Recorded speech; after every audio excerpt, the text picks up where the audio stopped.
continuação do vídeo anterior da mulher do fluxo de sangue.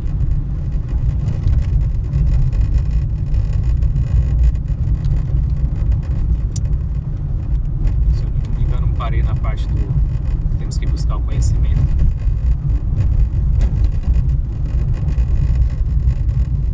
E o próprio Jesus disse: examinai as Escrituras, pois elas testificam de mim.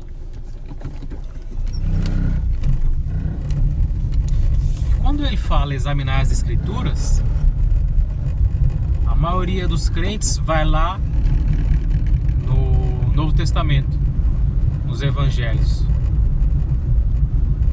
Mas não é ali que ele está falando, não é dali que ele está falando. Porque as Escrituras naquela época era o Velho Testamento, não havia ainda o Novo Testamento. Ou seja, o que está sendo dito no Novo Testamento é só a confirmação do que já foi pregado. Você tem que ir lá no Velho. Tem que ir lá no Velho Testamento.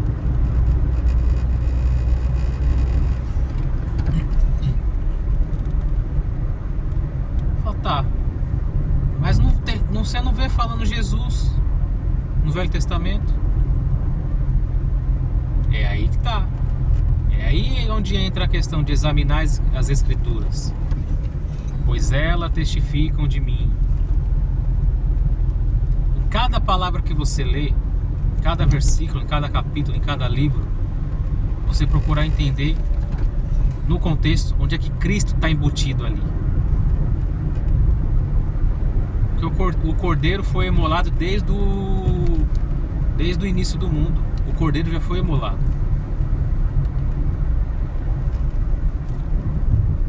Quando é que você consegue ver Cristo? No Éden. Quando Adão e Eva pecaram, e o Senhor, para cobrir a nudez, imolou um animal, tirou sua pele e cobriu o pecado dos dois. Literalmente falando, naquele momento era para cobrir a nudez. Espiritualmente falando, já estava pregando Cristo na cruz.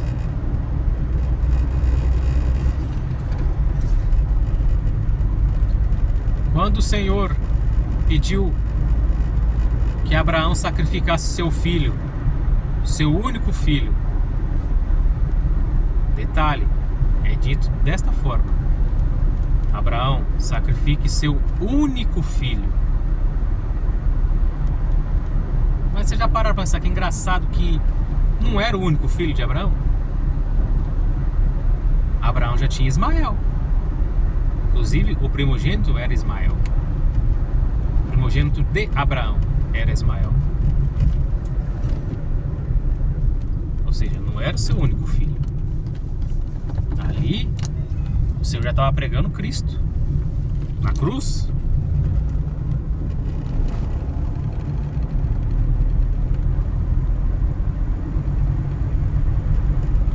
Espiritualmente falando, por ser filho da promessa, Isaac era o primogênito de Abraão.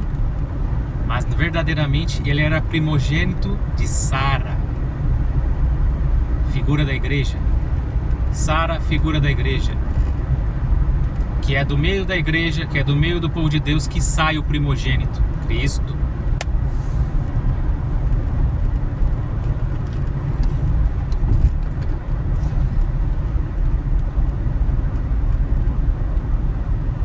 Quando José foi vendido pelos seus irmãos, entregue aos inimigos, pelos seus irmãos, sofreu, padeceu naquela terra do Egito, esteve preso. E quando você está preso na cadeia, está no cativeiro, é como se você estivesse morto. José era um tipo de Cristo. O tempo que José esteve preso tipifica Cristo morto, em cárcere da morte. Quando Cristo ressuscita, tipifica José saindo da cadeia para governar o Egito. Ele era autoridade sobre todo o Egito, só abaixo de Faraó. Assim como Cristo será autoridade só abaixo do Deus Pai.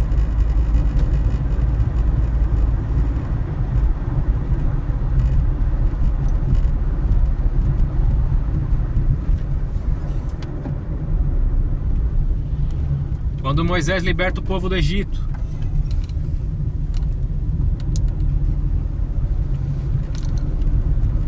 assume o papel de libertador. Ele está tipificando quem? Cristo. Que Cristo veio para nos libertar do pecado, da maldição do pecado.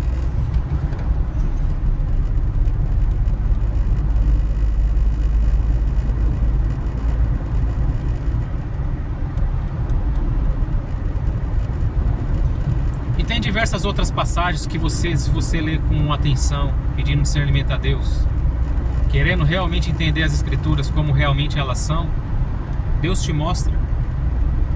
Deus vai te mostrar. Mas você tem que se mover. Você está entendendo a questão do mover? Você tem que se mover.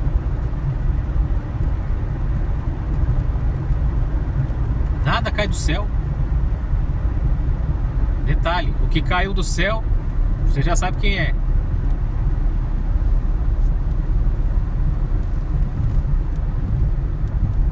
Traduzindo, o que cai do céu, espiritualmente falando, é maldição. Satanás caiu de lá.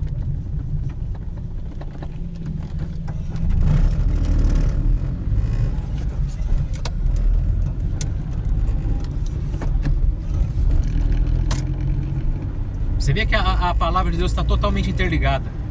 Ela está totalmente... Começou falando da mulher do fluxo de sangue, da menina que faleceu e foi ressuscitada pelo Senhor. Você consegue dar um panorama geral na Bíblia. Você vai lá em Gênesis, você volta em Apocalipse, você vai lá no livro de Oséias, você começa a interligar tudo. Ah, mas a Bíblia é cheia de contradição. Pois é. O que aparentemente é contradição, não é contradição, é ligação.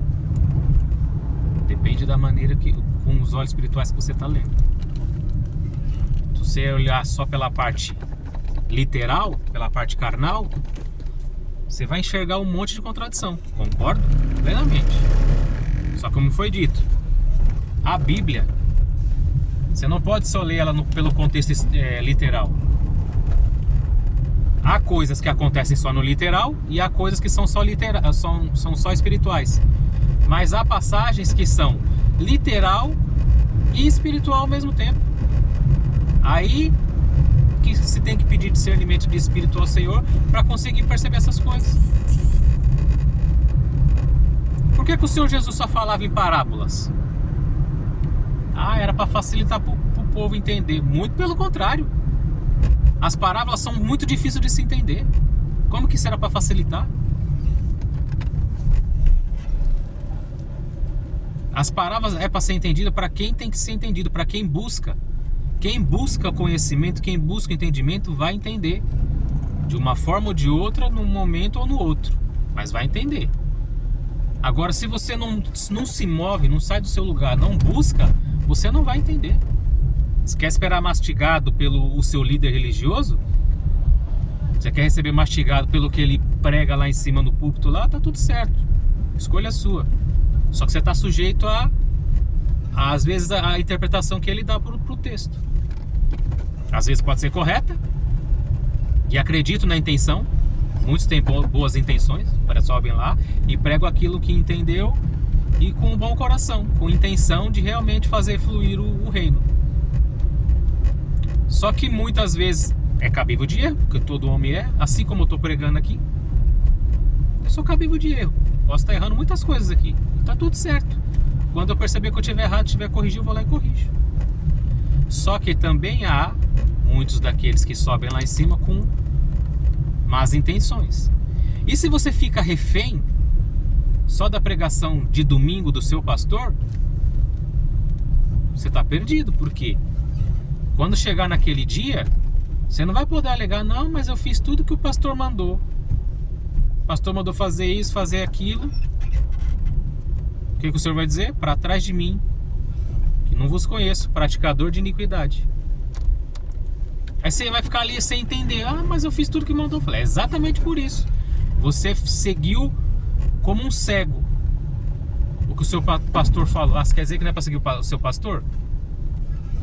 Escute o que ele está falando, mas averigue, examine a escritura, confirme que o que ele está falando procede. Ninguém aqui está num patamar de que não pode ser questionado, que não pode ser averiguado o que está sendo dito. O único que podia, não precisava de averiguação, as pessoas o questionavam e não acreditavam no que ele falava. Inclusive o crucificou pelo que ele falava. Então, quem é você, quem sou eu, quem é o seu pastor para achar que é inquestionável?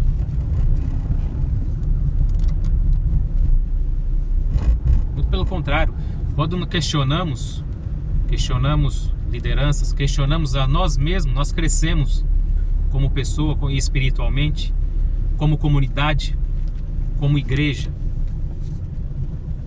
Crescemos como igreja, que é uma coisa que já está até cansativo de dizer que igreja não é um templo, não é quatro paredes. A igreja é um corpo, é o nosso corpo. Nós somos igreja. A igreja tem duas pernas e não quatro paredes. Tá maçante falar isso, não tá? Mas você tem que estar explicando o óbvio muitas vezes. Ah, quer dizer que você não tem que se reunir como igreja? Claro que tem. Se você encontra um lugar, sente comunhão e quer se reunir com a igreja, tá tudo certo. O problema é que hoje muitos evangélicos criticam outras religiões de idolatria e criticam a igreja católica de idolatria a santo, só que está idolatrando templos e pastores. E tá tudo certo. Não, ele é o homem de Deus. Não toque no ungido de Deus. Não toque no homem de Deus. Ele é a voz de Deus aqui na terra. Meu amigo, você é a voz de Deus aqui na terra quando você profere o que vem dele. Isso vale para pastor, para você e para mim, para qualquer um. E idolatria não é só idolatrar deuses contrários ou santos. Idolatria está em tudo. Tudo aquilo que você coloca em primeiro lugar no seu coração, que não seja Deus, é idolatria. Ou seja, quem está livre disso? Ninguém. Ah, mas eu não idolatro igreja, eu não idolatro santo, eu não idolatro o quê? Tá. Mas agora eu vou tocar na ferida. Na sua vida, você faria o que Abraão fez? Você colocaria Deus em primeiro lugar ao invés do teu filho? Você teria coragem de oferecer o teu filho em sacrifício a Deus, se ele assim o pedisse? Coisa que ele não vai pedir, não é? Portanto que ele pediu a Abraão, e ele tem um motivo por que pediu para Abraão. Ele pediu, mas não ia levar até o fim. Ele só estava fazendo, não era nem testando Abraão, porque ele sabia que Abraão faria o que ele pediu, mas era para mostrar para os anjos. Os anjos servir de testemunha e depois para a humanidade.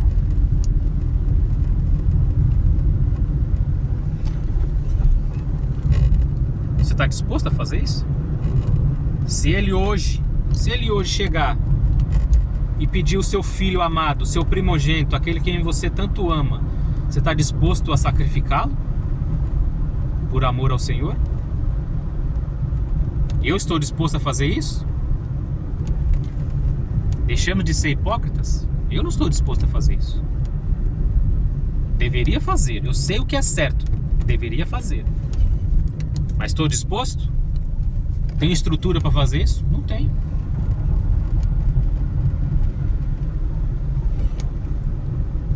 Esse é o problema da igreja evangélica. A gente se veste de uma roupa de santidade que não temos. observando ritos, dogmas, que nada edifica a igreja, que nada contribui para o reino. É por isso que hoje a igreja evangélica, que em determinado momento foi muito respeitada, hoje é motivo de chacota. É motivo de chacota. Você vai na internet, você só vê as pessoas fazendo chacotas e chocarrice com a igreja evangélica. Muitas das vezes sem motivo, tá? Não estou também defendendo o povo que fica fazendo esse tipo de coisa, mas muitas das vezes com motivo. E não estou dizendo que é certo fazer chocarrice, fazer chacota. Estou dizendo que a própria igreja dá motivo. Por quê? Por causa de religiosidade, de dogmas, de coisas que acrescentam em carga e em peso ao povo, sendo que nem mesmo os líderes religiosos conseguem seguir. É a mesma coisa que os fariseus faziam naquela época. Pregam a verdade, pregam o que está escrito, mas não vivem o que está escrito. O que o Senhor combatia com os fariseus naquela época era a hipocrisia. Pregam tudo aquilo, colocam peso nas costas da igreja, do povo, só que eles mesmos não carregam um décimo desse peso e ficam se mostrando com uma aparência de santidade, fazendo coisas para os outros verem, como a própria palavra diz, que é para você fazer uma coisa assim, com a sua mão direita sem a esquerda ver. Ou seja, vai tudo contra.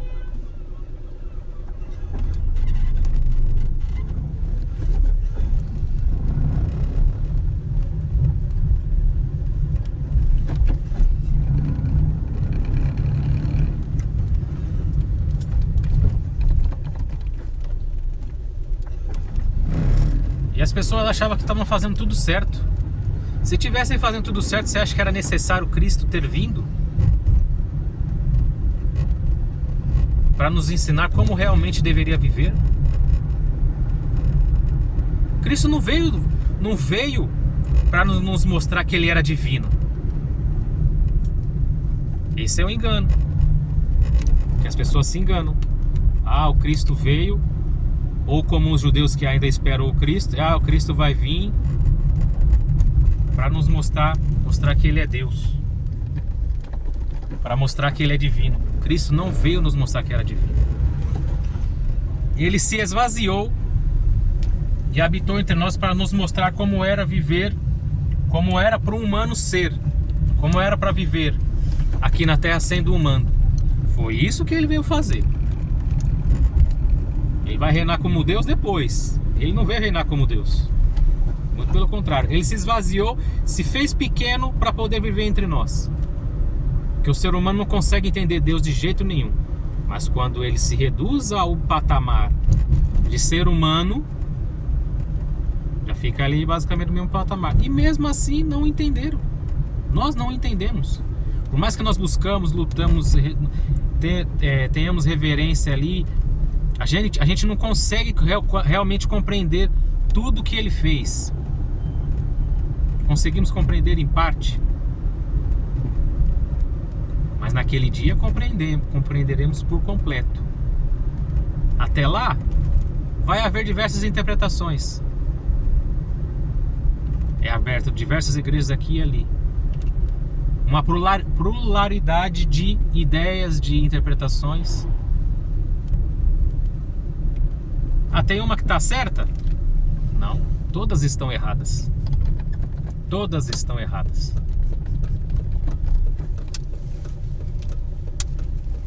O que acontece é o quê? Há essa diversidade de interpretações. Tem muita coisa errada? Tem. Só que são visões diferentes que, se nós conseguíssemos unir todas essas interpretações numa só, a gente ia conseguir compreender pelo completo. Só que fica essa briga. Não, eu sou calvino. Não, eu sou arminiano. Não, eu sou pré-tribulacionista, eu sou pós-tribulacionista. Você pode seguir a linha que você quiser. tá? Concordando, não concordando com o seu irmão. Só que o que precisa ser maior é o quê? É mais aquilo que nos une do que aquilo que nos separa. Porque o reino dividido não subsistirá.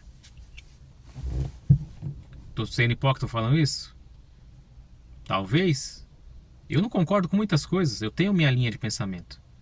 Mas não é porque eu não concordo que eu não tenho que respeitar e não tenho que amar o meu irmão. Isso não pode me afastar dele.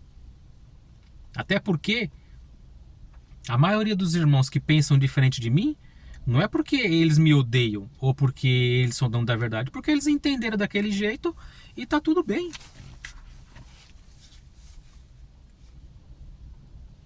Possa ser que eu entendi errado e tô fazendo errado? Pode. Quem sou eu? Eu sou quem na fila do pão, como é que diz, né? Agora, se aquilo que eu estou fazendo aqui, aquilo que eu faço, tiver com más intenções e te levar levando pessoas para a perdição, eu vou ser cobrado. Vou ser cobrado. É aí que tem a diferença entre os salvos e os reinantes. Que as pessoas colocam tudo na mesma caixa. E não está na mesma caixa. Como é dito, o Senhor é justo. Ele é justo. Ele vai fazer justiça. A salvação é para todos. Certo? Só que o reino é conquistado à força. Está escrito na palavra. E quando diz a força, não é batalhando ali, não é fazendo guerra, não é isso que está falando. É você lutar pela palavra, você mortificar a sua carne todos os dias. Você lutar contra esse corpo pecaminoso. Esse aqui é a nossa prisão. É isso aqui que nos faz de escravo.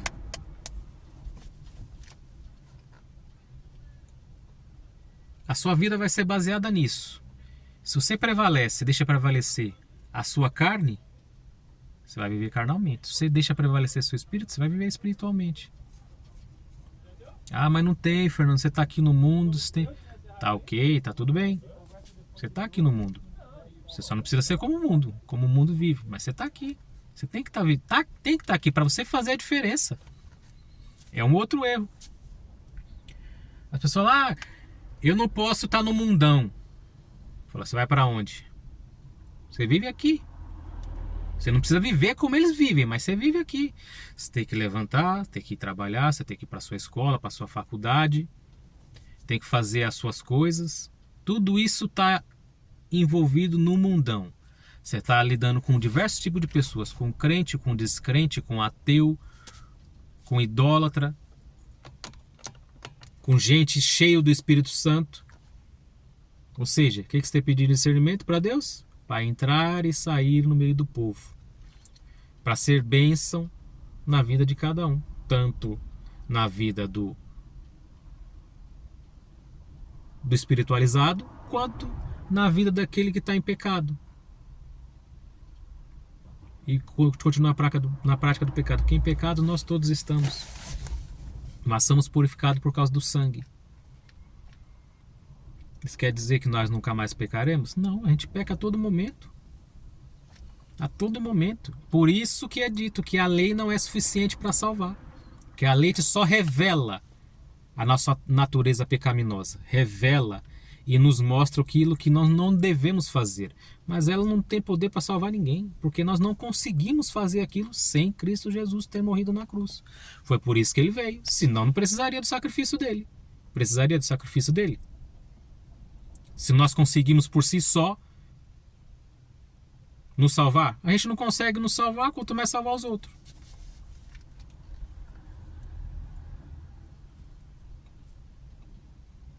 Tem coisas que são complexas na palavra? Claro que tem. Mas tem coisas hoje que não são tão complexas e as pessoas estão batendo cabeça nessas coisas simples. Você está tendo que explicar o óbvio. E quando você tenta explicar o óbvio e vai de contra ao pensamento daquela pessoa, você está tendo um discurso de ódio.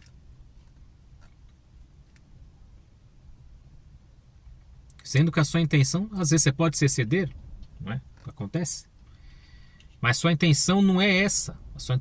Sua intenção é alertar as pessoas das coisas que podem acontecer por causa das nossas práticas pecaminosas. E te condenam por discurso de ódio, te cancelam, que a moda da internet hoje é isso, né? Cancelar. É uma frase mais maquiada para a crucificação. Te crucificam, né? Cristo, se tivesse aqui hoje, já tinha sido crucificado de novo.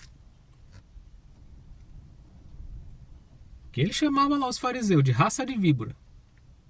Quem te livrará do inferno? Ele e João. Eu fico imaginando, até hora que eu fico rindo sozinho, imaginando Cristo aqui pregando o que ele pregava naquela época, que eram palavras duras, as pessoas acham que era só amor, amor, amor. Meu amigo, era lapada a todo momento. Lapada. Arrependei-vos, pois é chegado o reino dos céus. É o que era pregado. As pessoas, não, Deus é amor. Jesus é amor. Claro que ele é. Com certeza ele é. É por amar tanto que ele pregava a verdade. Sem maquiagem. Sem passar a mão na cabeça de ninguém.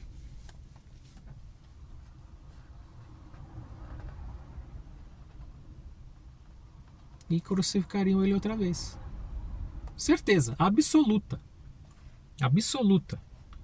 Porque se você falar um pouquinho mais duro, que não vai de contra ou que não adoça os ouvidos das pessoas hoje, as pessoas já acabam com você. Já acabam com você.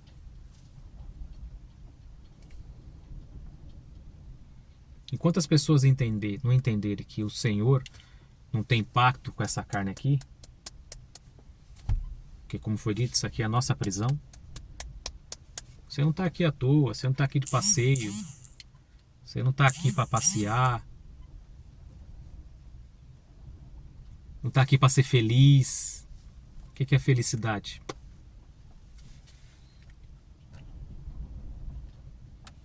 Se você é um cristão verdadeiro, o que Cristo diz? A base do cristianismo, a base do seguidor de Cristo. Aquele que quiser vir após mim, negue-se a si mesmo, tome-se a sua cruz e siga-me. Está te chamando para a morte e você não percebeu. Ah não, Cristo é só bênção.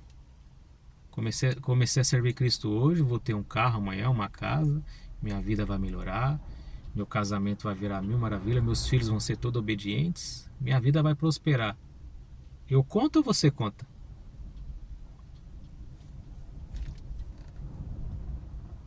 Mais claro do que essa palavra que Cristo disse, eu acho que é impossível. Aqui, todo aquele que quiser, ele não está obrigando, ele é um gentleman. Ele não está obrigando ninguém. Todo aquele que quiser seguir-me, negue-se a si mesmo. Ou seja, não sirva aos seus desejos, não sirva às suas vontades, não sirva às suas felicidades, aquilo que te faz feliz. Negue-se a si mesmo em prol do outro. Negue a sua vida em prol do benefício dos outros. Tome a tua cruz, tome suas tribulações, tome suas perseguições e siga-me. Para onde? Para a cruz. Para a cruz? É para a cruz. Para ser, crucificado.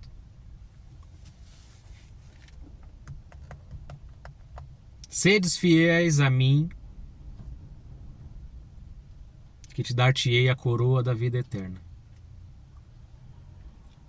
Temai primeiro aquele que pode matar o corpo e a alma. Não precisa temer quem pode matar o corpo, mas temei aquele que pode matar o corpo e a alma. Esse é o Deus do amor que o pessoal fala. Que esse discurso para eles é discurso de ódio, não é discurso de amor. Não tem mais amor maior do que esse. Ah, mas Deus não condena ninguém. Depende da maneira que você vê. Se a gente for olhar, se a gente for homem e mulheres ali e se responsabilizar pelo aquilo que fazemos, ele não condena ninguém não. Nós nos condenamos sozinhos. Porque tá lá o que tem que fazer e o que não tem. Se nós não fazemos, nós tomamos a decisão de não fazer. Então nós nos condenamos. Mas quem está aí fora fala, não, Deus me condenou. Ele não condenou ninguém. Ele não condenou. Você se condenou sozinho. Muito pelo contrário, ele precisou de misericórdia. Meu filho, faz assim. É a relação de um pai para o filho. Filho, faz assim. Assim, assim, assim que vai dar bom. Ah não, pai, eu quero fazer do outro jeito. Tá bom, filho, vai lá e faz. Só não vem chorar depois.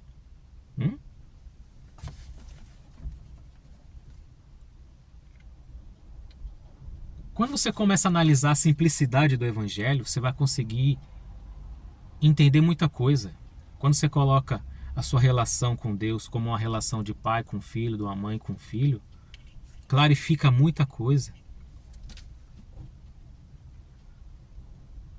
A palavra diz: o Senhor não tem em conta o tempo da ignorância. Ou seja, quando você é ignorante, Ele releva. O problema é quando você sabe e mesmo assim escolhe fazer.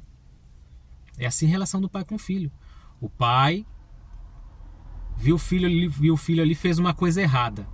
Só que às vezes o filho não tinha informação, não sabia. O que o pai faz?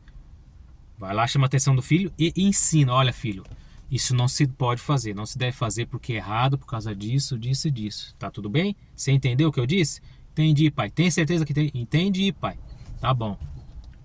Passou 2, 3 minutos, tá lá fazendo de novo. Já não é mais inocente, porque ele aprendeu e foi ensinado.